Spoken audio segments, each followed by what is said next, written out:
Hi friends! Sharon, Matthew, and I are in our 8th day of quarantine after having been exposed to COVID. We're feeling a little tired and achy, but it has nothing to do with the virus.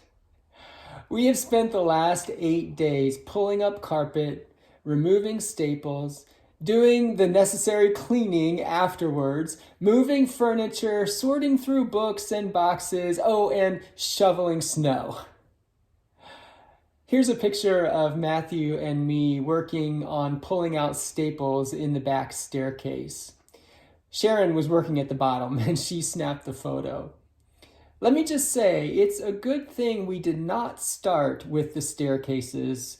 We might have abandoned the whole project. Whoever laid this carpet did a very thorough job. They made sure that this carpet wasn't going anywhere. I can't even begin to estimate the number of staples we had to pull out, especially in the staircases. They laid this carpet with the assumption that it was permanent. Well, it turns out it wasn't. How often do we think that something is permanent and it turns out that it's not, for better or for worse?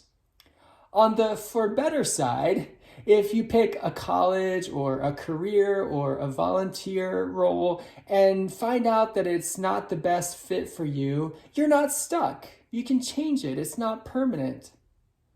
On the for worse side, oftentimes relationships that we think are permanent are not. Whether they end in divorce or estrangement or even death. Depression and loneliness can feel permanent, but they're not. Wealth and influence can feel permanent, but they're not. I am in no way trivializing our emotions or our experiences. They are real, and they have real consequences. I am suggesting that in order to find peace and hope and joy in the midst of the vicissitudes of this life, one important thing we can do is to take an eternal perspective. Doing so helps us to appreciate the good and not take it for granted. And also, it helps us to persevere through the bad and not to let it have the last word. The Apostle Paul encourages us to take an eternal perspective in his second letter to the Corinthians. I'm going to read chapter 4, verses 16 and 18 in Eugene Peterson's paraphrase, The Message. So we're not giving up. How could we? Even though on the outside it often looks like things are falling apart on us, on the inside, where God is making new life, not a day goes by without his unfolding grace. There's far more here than meets the eye. The things we see now are here today, gone tomorrow. But the things we can't see now will last forever. An eternal perspective helps us to see that no matter what happens to us, the good, the bad, the expected, the unexpected, we are assured that God is making new life.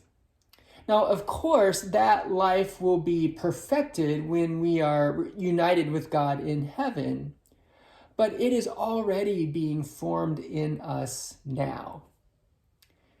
When difficult emotions or experiences are in our face and demanding our attention, an eternal perspective helps us to see that there's far more here than meets the eye. God is here, offering new possibilities. God is here, catching the broken pieces of our heart and shaping them into new life. God is here, nudging us toward our next faithful step.